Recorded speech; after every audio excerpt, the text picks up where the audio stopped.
복건성 복주부를 가로질러 서문까지 곱게 이어지는 서문대로의 청석길이 봄볕에 부드럽게 반짝였다. 그 청석길 한쪽에 웅장한 저택 한 채가 우뚝 서 있었다.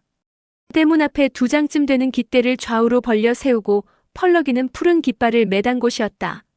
오른쪽 깃발에는 금실로 수놓은 용맹한 수사자가 어금니와 발톱을 날카롭게 세우고 있어 깃발이 바람에 한껏 펼쳐질 때면 마치 살아있는 듯이 생생하고 용맹해 보였다.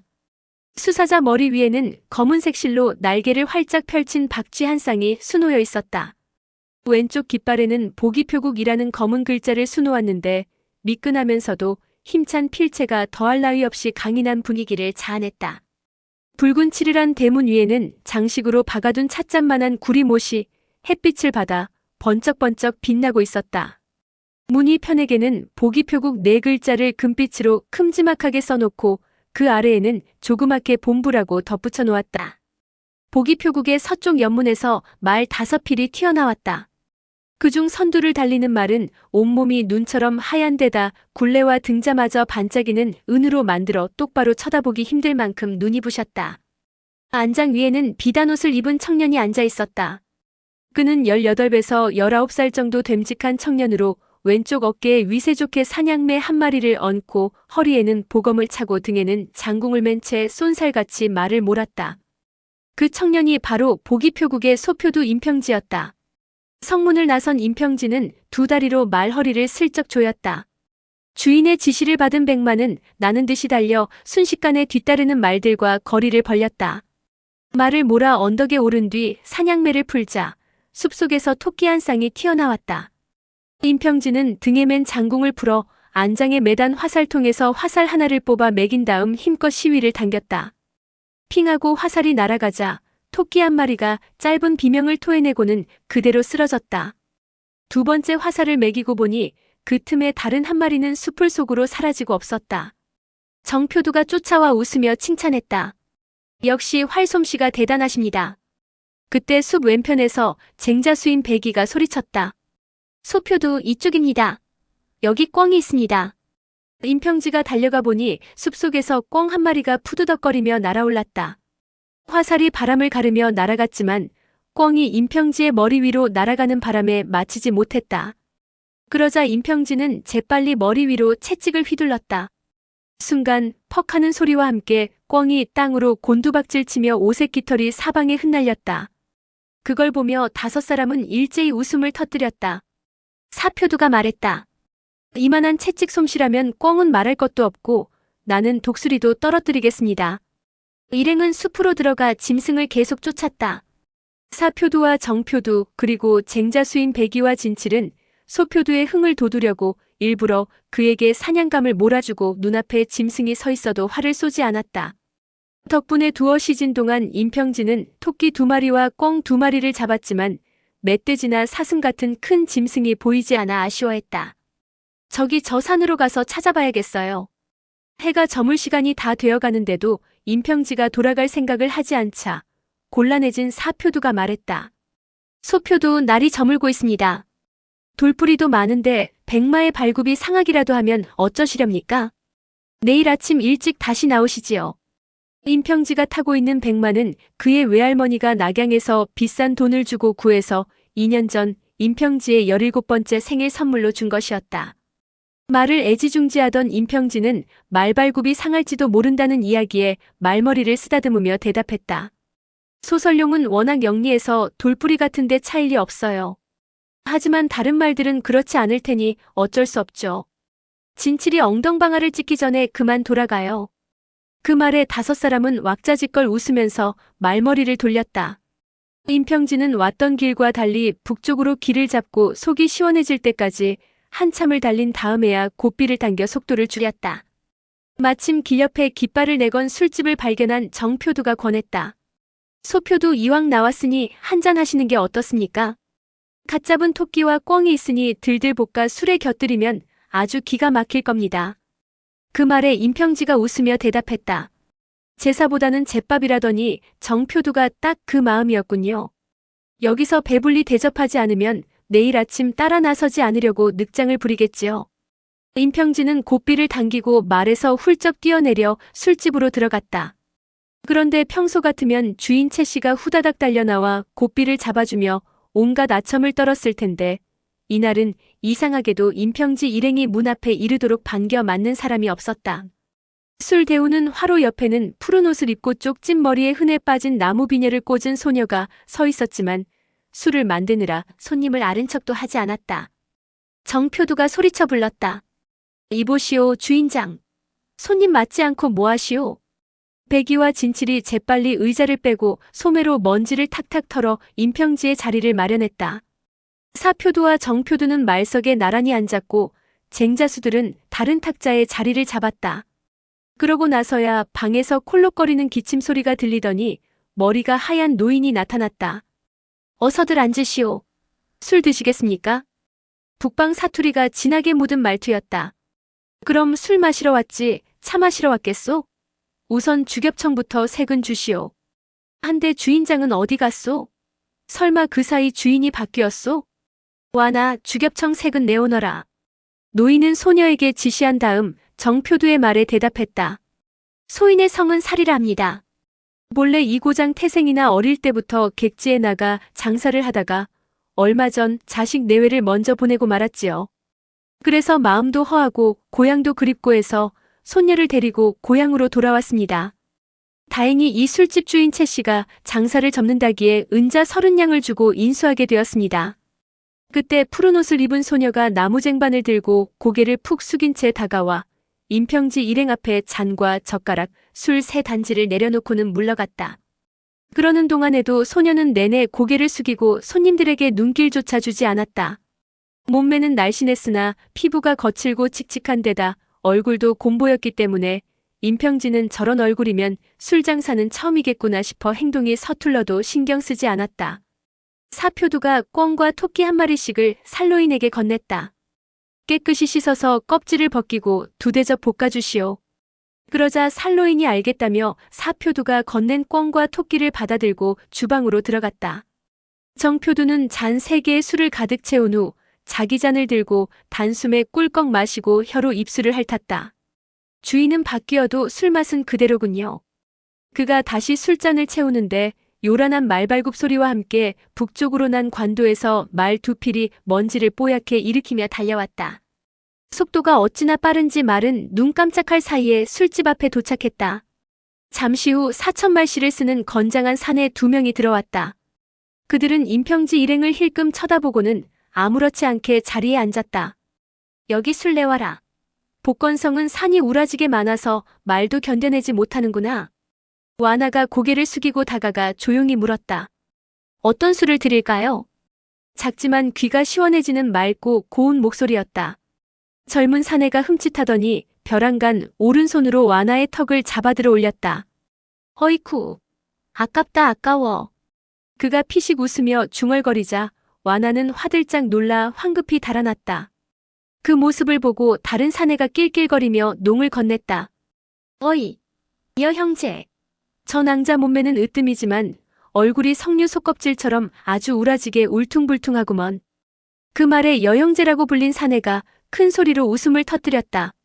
그들의 농지거리에 임평진은 녹이 충천해 탁자를 힘껏 내리쳤다. 네 이놈들, 눈가를 어디다 두고 왔기에 이 복주에서 함부로 떠드는 것이냐? 그 말에 여시 사내가 피식 웃으며 말했다. 가 형제, 저 소리 들었는가? 저 기생오라비가 지금 누구더러 저러는가? 임평진은 어머니를 닮아 이목구비가 수려하고 곱상한데 평소 그에게 꺼림칙한 눈길을 던진 사람은 누구든지 따귀가 퉁퉁 부어서 달아날 정도로 외모에 대한 농담을 싫어했다. 그런 그가 기생오라비라는 말에 어찌 가만히 있을 수 있겠는가? 임평진은 대뜸 노쇠로 만든 술주전자를 낚아채 여시 사내의 면상을 향해 집어던졌다. 여시 사내가 슬쩍 피하자 주전자는 술집 바깥 풀더미 위에 떨어져 땅을 술로 흠뻑 적셨다. 여시 사내가 낄낄거리며 말했다. 아이고 이놈 봐라. 깨집처럼 생긴 곱상한 얼굴로 성질을 부리는구나. 그러자 사표두와 정표두가 벌떡 일어나 상대방 탁자로 달려갔다. 네 이놈. 저분은 보기표국의 소표두시다. 아무리 간이 크기로 써니 어디서 감히 함부로 구느냐. 그러면서 정표두가 여시 사내의 면상으로 주먹을 날렸다. 그러나 여시 사내는 정표두의 주먹을 가볍게 피하면서 어깨로 정표두의 가슴을 밀었다. 그러자 정표두는 똑바로 서 있지 못하고 바닥으로 나동그라졌다. 정표두가 비록 보기표국의 고수는 아니었지만 그렇다고 아주 맹물은 아니었다. 그런 정표두를 눈 깜짝할 사이에 쓰러뜨리는 걸 보고 사표두는 상대가 제법 이름 있는 사람이라고 판단했다. 댁은 뉘시오? 같은 무리민으로서 어찌 보기표국을 이리도 무시하는 것이오? 그 말에 여시 사내가 냉소를 터뜨렸다. 보기표국? 처음 듣는 이름인데 대체 거기가 뭐하는 곳인가? 그 말에 임평지를 비롯한 보기표국 사람들의 표정이 험상궂게 일그러졌다. 강호에서는 소속된 문파나 가문을 모욕하는 건 자칫 목숨을 걸어야 하는 중요한 사항이었다. 모욕을 당한 임평지는 참지 못하고 여시 사내를 향해 집안 대대로 전해지는 번천장을 날렸다. 그러자 여시 사내는 팔을 휘둘러 번천장을 막으면서 오른손으로 임평지의 어깨를 잡아채려 했다. 기생오라비 같은 놈이 제법 하는구먼. 임평지는 어깨를 살짝 비틀면서 왼 주먹을 힘껏 뻗었다. 여시 사내는 고개를 돌려 피했으나 뜻밖에도 임평지가 주먹을 쫙 펼치며 삽시간에 팔을 휘둘러 여시 사내의 뺨을 짝하고 시원하게 올려붙였다. 그러자 여시 사내는 버럭 화를 내며 임평지에게 연거푸 발차기를 날렸고 임평지는 오른쪽으로 피하면서 똑같은 방식으로 응수했다. 그동안 사표두는 가시성을 쓰는 사내와 싸움을 시작했고 백이는 정표두를 부축해 일으켰다. 정표두는 욕지거리를 퍼부으며 여시 사내에게 달려들었으나 임평지가 말렸다. 이 개자식은 내가 손봐줄 테니 사표두를 도우세요. 호승심이 강해서 남이 끼어드는 걸 싫어하는 임평지의 성격을 잘 아는 정표두는 어쩔 수 없이 부러진 탁자다리를 주워들고 가시 사내의 머리를 내리쳤다. 한편 두 쟁자수는 밖으로 달려가 각각 말 한 장에 걸어둔 임평지의 검과 사냥용 창을 꺼내들고 여시 사내를 가리키며 욕설을 쏟아냈다. 표국의 쟁자수는 구호를 외치는 게 일이다 보니 무공 실력은 하잘것없어도 목청 하나만큼은 따를 자가 없었다.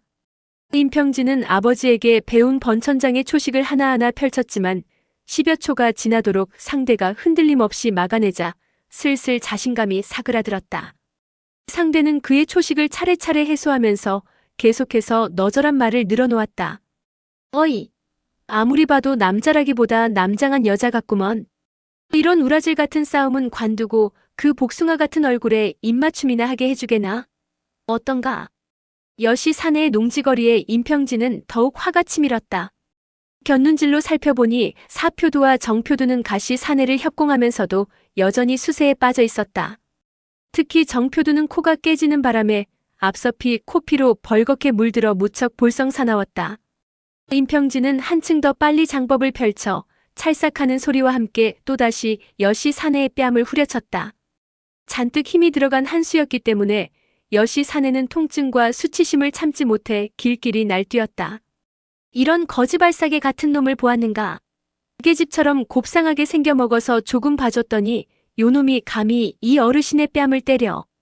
순간 그의 권법이 싹 바뀌며 폭풍처럼 날아들었다. 두 사람은 어느새 술집 밖으로 나와 싸우고 있었다. 임평지는 아버지가 전수해준 사자결을 떠올리며 여시 사내의 권법을 막으려 했으나 여시 사내의 힘이 예상보다 강하여 막기는커녕 퍽 하고 가슴에 정면으로 주먹을 맞고 말았다.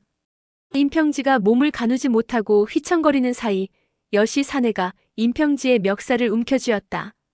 그러곤 임평지의 복부를 향해 강한 주먹을 꽂아 넣었다.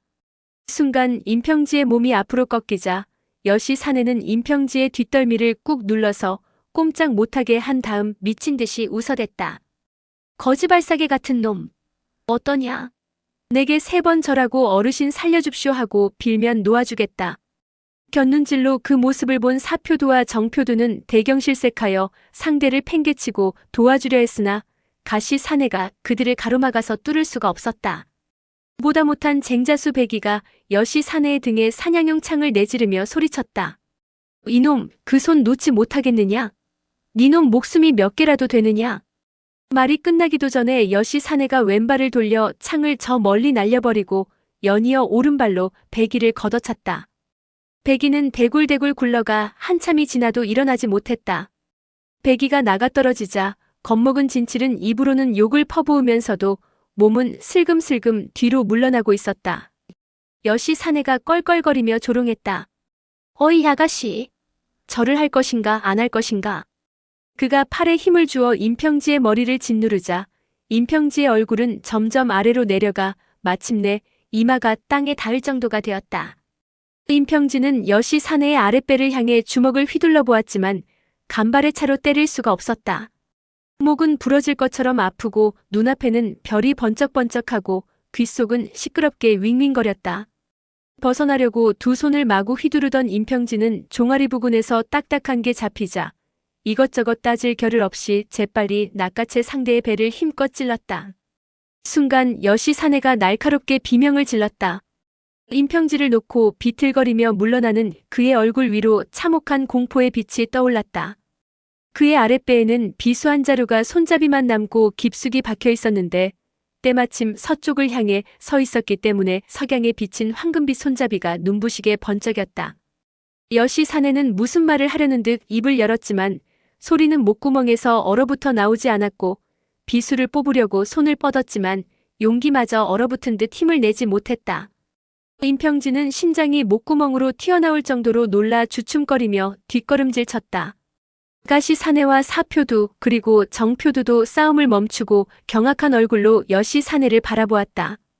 여시 사내는 비틀비틀하더니 마침내 오른손으로 비수 자루를 움켜쥐고 힘껏 뽑았다. 비수가 튀어나오는 순간 새빨간 피가 분수처럼 뿜어져 나오는 바람에 가까이 있던 사람들은 비명을 질렀다. 가영재, 아버지께 복수를 해달라고 전해주게. 여시 사내가 온 힘을 쥐어짜 부탁하면서 비수를 내던졌다. 여 형제, 정신 차리게.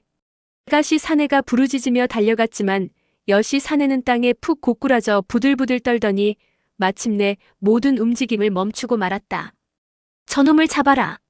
사표두가 나지막하게 중얼거리며 묶어둔 말에게 달려가 무기를 꺼냈다. 강호 경험이 풍부한 그는 사람이 죽은 이상 가시 사내가 큰 후환이 되리라는 걸 잘 알고 있었다. 임평지를 죽일 듯 노려보던 가시 사내는 비수를 주워들고 말에 훌쩍 뛰어오르더니 묶은 고삐를 풀 여유조차 없는지 비수를 휘둘러 끊어버리고는 말 옆구리를 걷어찼다. 그러자 가시 사내를 태운 말이 질풍같이 북쪽으로 내달렸다. 어느새 다가온 진칠이 여시 사내의 시체를 걷어차 뒤집었는데 상처에서는 아직도 피가 철철 쏟아지고 있었다. 감히 우리 소표들을 건드리다니 간덩이가 부었구나. 이놈 죽어도 싸다. 그러나 여태 사람을 죽여본 적이 없던 임평진은 핏기가 싹 가신 얼굴로 불안하게 물었다. 사표두, 이제 어쩌죠? 전 정말 죽일 마음은 없었어요. 사표두는 생각에 잠겼다.